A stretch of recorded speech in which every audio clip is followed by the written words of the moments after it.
Professions are the gateway to making a ton of gold in World of Warcraft. So let's just jump right into it. Now, if you want to go right ahead into the guide, then go ahead and hit the timestamp in the description down below where it says Guide Start. But if you want to be convinced on why professions are so good and how you've been missing out, then go ahead and stick around a while. So if you're like me and during Dragonflight when the new profession system came out, you looked at everything and were just like, what is all this gobbledygook? Looks like a bunch of words that are just being put on the screen. I don't understand this. I'm kind of intimidated by it and I'm just going to back out quietly. Then that's okay because I felt exactly like that. Even though I've been wishing for a revamped profession system for a very, very long time. That's until I saw some guy on YouTube, I can't remember the video, but he was making a ton of gold and he was teaching people how to do it with professions. So my goal, as a lot of you have known, that in the War Within, I was going to be focusing on having multiple characters and working the profession system as hard as I possibly could. And now that I have a pretty good grasp on how the profession system is organized, I want to share all of that information with you. Everyone can be successful with professions. Everyone can make a lot of gold. It just takes time and patience, and it's actually really, really fun. So having said that, let's go ahead and jump into the guide and talk about all the things that come with professions. The first thing you need to know with professions is that time is money. So if you keep that rule in mind, things are going to go really well for you. And I'll bring that up later on in the guide. The first thing we need to understand is the difference between crafting professions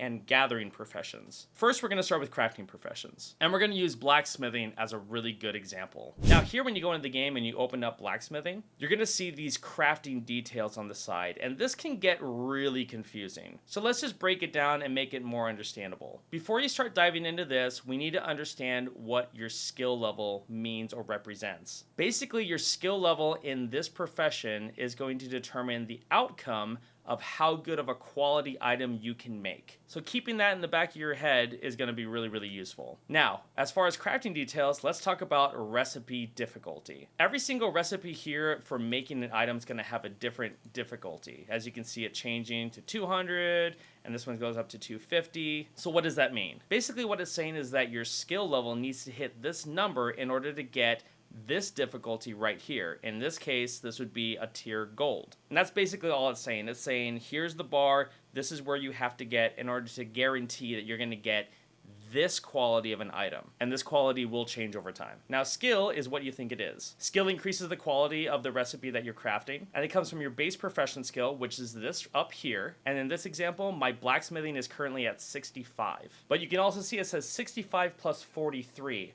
And I'll show you where those 43 come from later on. We also have concentration. Concentration is this little icon right over here. Concentration is that little extra something something that you can add on to a recipe when you're trying to craft something. It caps out at 1,000 and it slowly regenerates over time. But basically what concentration is whatever gap you have, which you can see right here, it's gonna make up for that difference. So right now for this recipe, which is the leg plates, since my skill is only letting me make a silver quality leg plate, if I wanted to get to gold, but I don't have the materials in order to make it, and we'll go over materials later, I can use concentration to make up the difference. So now I'm guaranteed to get a gold tier leg plate using my concentration. And that's basically what concentration is. It's just that little bit of help that you might need. But just remember that the lower your skill level is, like this for example, the more concentration you're gonna need in order to get to the next tier. Okay, let's talk about resourcefulness. Resourcefulness is something that's really powerful and will allow you to make a lot of gold. What resourcefulness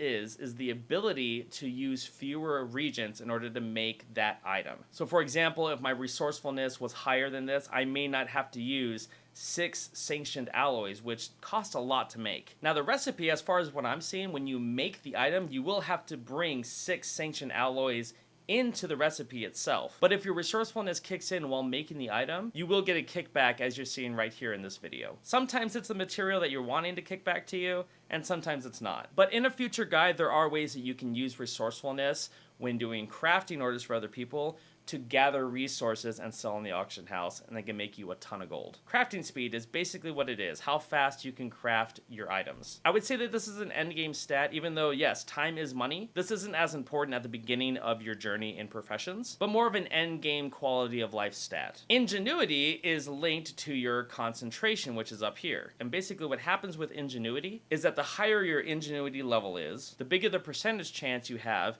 and refunding 50% of the concentration that you use on the item that you're crafting if you were using concentration. And trust me, as you can see, I'm using concentration a lot, and so should you. So those are the stats for a crafting profession. I hope that those made sense. If you have any questions about those, please leave a comment down below. I will reply to you. Okay, now that we've gone over that, let's go ahead and dive into the gathering profession stats. These are a little different. So we're gonna use mining as an example here. As you can see, my mining skill set is at 100, which is the max. But that doesn't mean that 100 is the best. You're gonna want more than 100, and you're gonna get that extra from your profession tools and also from the stuff that you learn within the talent tree system. Or really, it's not talent tree, it's more of your specialization tree. I gotta clarify that up because someone's gonna comment down below and be all offended and whatnot. Anyways, let's go ahead and jump into the gathering details here. So your primary Reagent difficulty is the number at which you are going to mine or gather the highest quality of material that's out in the world. So in this case, I need a skill set of 120 in order to get a gold tier ore when I'm mining. And if you look at your skill set right here, I'm at 146, so I'm in the clear. I'm able to mine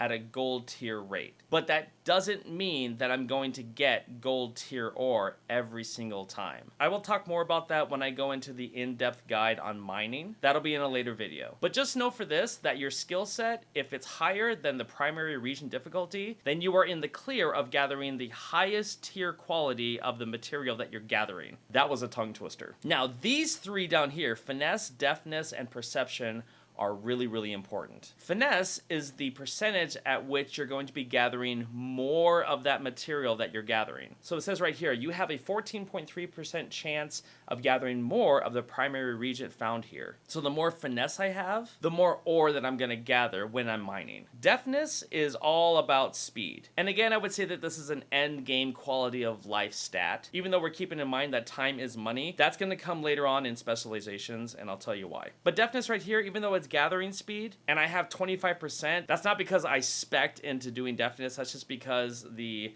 specialization tree kind of gave me a lot of Deftness, and we'll go over that in a bit. And then there's Perception. Now, Perception allows you to spot very rare materials when you are doing your gathering, whether it's in herbalism, or if it's in skinning, or if it's in mining. So there's some things in there that are going to be blue items, and the higher your Perception is, the more you're going to be able to gather those rare materials. So I would say that Finesse and Perception are going to be your two main stats you want to focus on when you're doing a gathering profession at the start. And that's really it for gathering professions. The stats are pretty simple. But like I said before, the skill level that you're at, if you're at 100, it's actually better to be past 100. So how do we get there? Well, that's when we start working on profession tools, which are located up here. And there are different qualities of profession tools. A lot of crafting professions can make these for you, and you can find them on the auction house. This one, for example, the Proficient Pickaxe, this is made from blacksmithing. And the higher quality of that item means that you're going to get more stats added on to it. So for example, this one's a gold tier pickaxe, and it's going to give me 200 perception. And before I equipped this, my perception was at like 7%, and when I did equip this, it went up to 14. So it is a really big difference. And you look over here at this other piece that I got off the auction house. This is a diamond tier item, and this is going to give me 175 finesse. This is actually a really, really good piece of gear, because again, my finesse was at like 6% or something like that. I can't remember exactly. Actually, we can take this off and find out exactly how big of a difference it is. So right now with it on, it's 15%.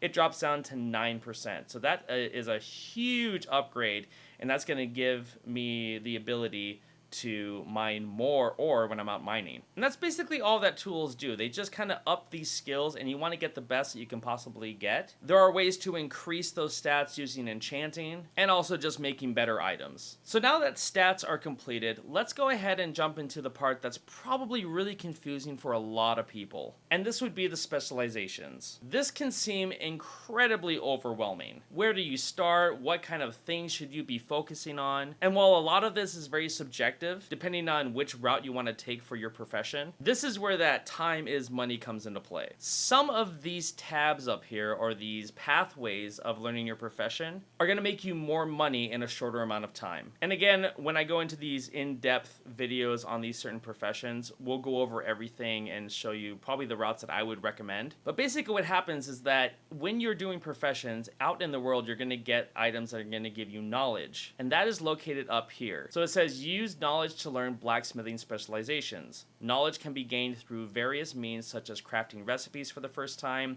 and completing special crafting orders offered in Dornegal. So if you take a look at here on recipes, I have not crafted an Everforged helm, but it says first craft here. When I craft this for the first time, I will get 1 knowledge for blacksmithing. So what do you do with these knowledge points? Well, this is not only how you increase your crafting skills and your gathering skills, but it's also a way of how you learn new recipes if it's a crafting profession. But basically, learning recipes, if we go over into armor smithing here, you're going to start off with basic armor smithing. And as you increase in putting knowledge points in here, you're able to branch out and unlock different sub-specializations. So for example, I was able to unlock sculpted armor, and when I got to 10 points in sculpted armor, I was able to learn a sub-specialization within sculpted armor. And I decided to do helms. And once you unlock this sub-specialization, it automatically gave me this recipe, which is the Everforged helm. So that's how you're able to get recipes, by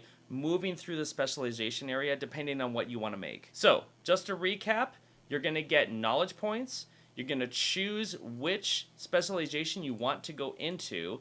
And when you make your selection, you're going to start at the very beginning, which is going to be that specialization. In this case, this one's armor smithing. And as you move up with applying knowledge, you can just apply knowledge. See how it moves up like that? Let's refund those because I don't want to put it in there right now. You're going to be able to move into different sub-specializations. And then within those, you're going to be able to move into different specializations within that category. And that is how you unlock different recipes for that crafting profession. Now, one thing I do want to mention here is that when you are applying knowledge points to a certain specialization, for example, Ever-Burning Forge, that was the one I wanted to max out first. Now, going back to talking about my skill level, this is where your skill level can go past 100. If you notice that in my recipes, when I was able to make different items, for example, helms, my skill level is at 124, but if I go over to leg plates, my skill level drops down to 108. So why is that? Well, in my specialization, since I am focusing on helms, I'm focusing on sculpted armor, in this area of knowledge, I've put enough points in here so that it unlocks this ability. Gain +5 skill when crafting sculpted armor. And since this is connected to the helmets, that's why my skill set for helmets is much higher than something that's not in that tree set. So as you move through these knowledge circles, your skill set is going to get higher depending on what you're trying to make. And again, I will make another video on every single profession and the routes that I would recommend taking. We'll get there. But this is just a basic understanding of how professions work. Now, moving over into gathering professions and the specializations that are inside of those. This is really simple to understand. In order to increase the amount of finesse, deftness, perception, and even your skill set, you're going to be dumping knowledge into one of these specializations. So for example, with mining, I immediately went with mining fundamentals. Just because the end result is that you get to mine while you're still mounted, which is huge. But if you look at the different milestones while I was putting knowledge into here, you can see that the stats are increasing. So at this one, I gain +45 to deftness. The next one is I get +10 to my skill level when I'm mining anything in the area. And then this one, I get +15 perception when I'm mining anything in the area. So you can see that this just keeps going up as you keep on dumping knowledge into these different specialization trees. Now, which paths to go, again, I have to keep on saying this. I'll make another video specifically on those gathering professions. So this is great and all, right? But the big question is, how do you make gold with professions? Well, the answer to that question is by using the auction house. And you're just going to play the game. But a big thing is doing crafting orders. People can go to a crafting table and say, hey, I want this to be made. And they can either supply the materials, or they're going to say, no, you have to supply the materials to make it. And usually they'll give you some kind of commission bonus. So for example, if I hit search in the public tab, there's someone who wants an artisan sickle. Now, I don't have the recipe for this, so I can't make it. But if you look at this person's offering a 69 gold commission, which is kind of low. The consortium will take a cut. Pretty much the game will take a cut to kind of, as like a tax. And so I would be left with 65 gold. But the cool thing is that the person who's wanting this made is providing all of the materials for it. So if you wanted to make a quick 65 gold, all you would need to do is know the recipe in order to make this. And then you would start the order and craft it for that person. And bada bing, bada boom, you've got it. The only thing is that you are limited to how many orders you can make a day. As of right now, I can currently fill 4 public orders. Now, patron orders are a new system to the War Within. In Dragonflight, in order to fill orders, we only had personal orders that someone would say, hey, I want you specifically to make something for me, or you go onto the public and just look up whatever the public wants you to make. Patron orders are NPCs that are saying, hey, I want you to make this item, because there's certain quests that say make 3 of these through the patron system or through the crafting order system, whether it's public or patrons, and then you'll complete the quest and you can get like knowledge or something like that. So for example, one of my quests right now is with blacksmithing, and I need to fill 3 orders. And when I do, I'll get an item that when I use it, I'll get 2 knowledge points, which is really, really nice. But because there's only one person on the public tab, that's not enough to complete the quest, plus I don't even have this recipe. So if I go to the patron area, I know that I can make core alloy because I've made a whole bunch of those. The cool thing is that this NPC is providing all of the mats that I need to make this, so I don't have to come in with anything. And he's also giving a commission rate of 59 gold, which is pretty cool, so I'll get 56 gold out of it. Also, there's an added rewards bonus, which I'm able to get. Oh, that's so cool. Actually, I didn't know about this, so I'll be able to get an extra 2 knowledge just for doing those. Now here's the thing to notice though, if your skill set is not up to par with the item that they're trying to have you make, for example, this is a core alloy at a silver tier, but my skill set is only guaranteed to have a bronze tier core alloy. That means I'm gonna need to use some of my concentration that we talked about before in order to make up the difference, because this NPC is not gonna accept anything less than a silver tier core alloy. And you can see if I put start order, it says once all requirements are satisfied, you can craft the order.